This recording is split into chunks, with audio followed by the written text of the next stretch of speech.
We're the Bubblers, and our project was to make a bubble machine. And the group members are Joe Sink, Jeffrey Witherspoon, Stephen McDonald, and Chi Wei. We were given the task to create a bubble machine. We had to also follow certain criteria. 1. We had to design a bubble machine that created bubbles automatically. Number 2.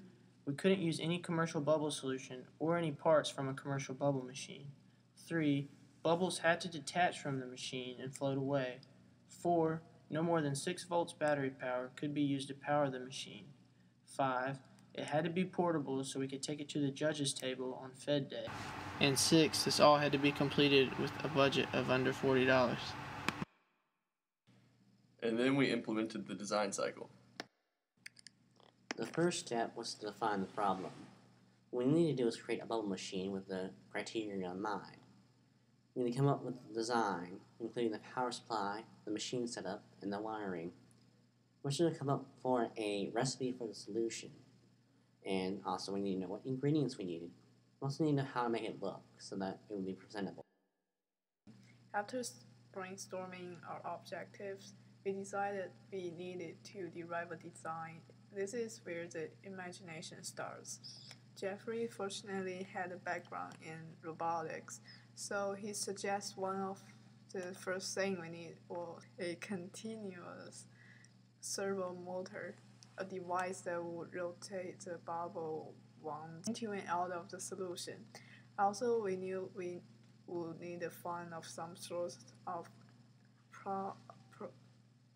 air to create bubbles. Jeffrey also suggests that the power supply would indeed be needed.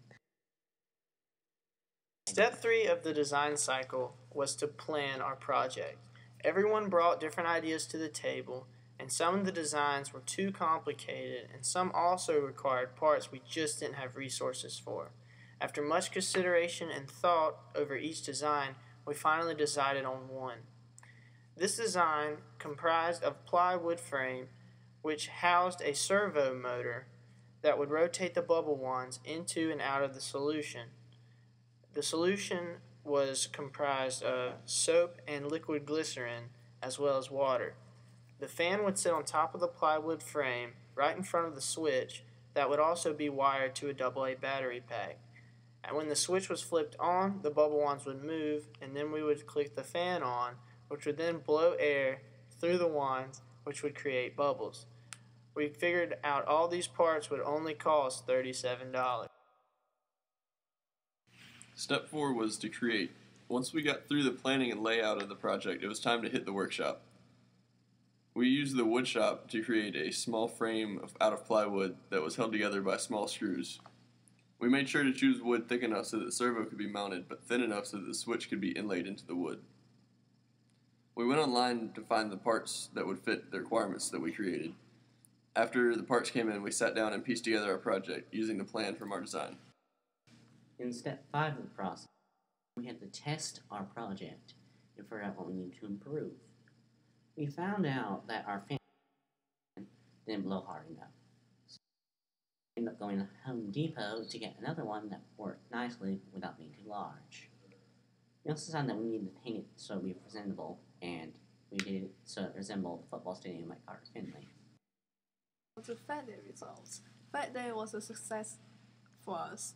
We all arrived on time and went to work setting up. Our machine gave us no problems and performed well for the judges. And here's a picture of our final product.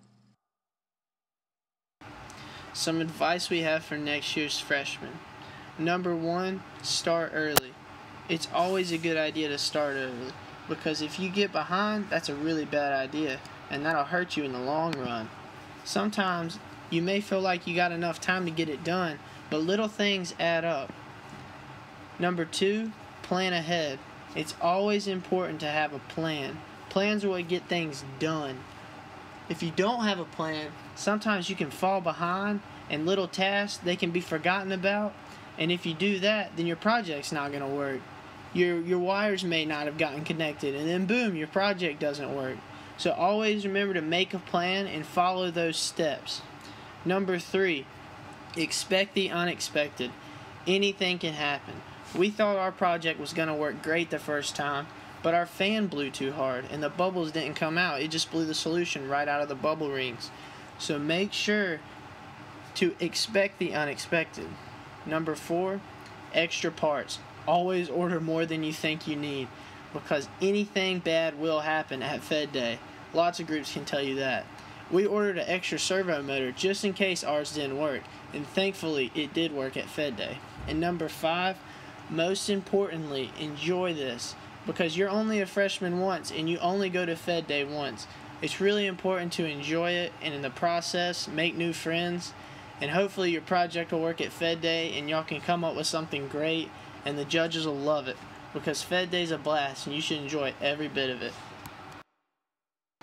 And these are some of our references. Thank you, Miss Queen, for everything you've done for us.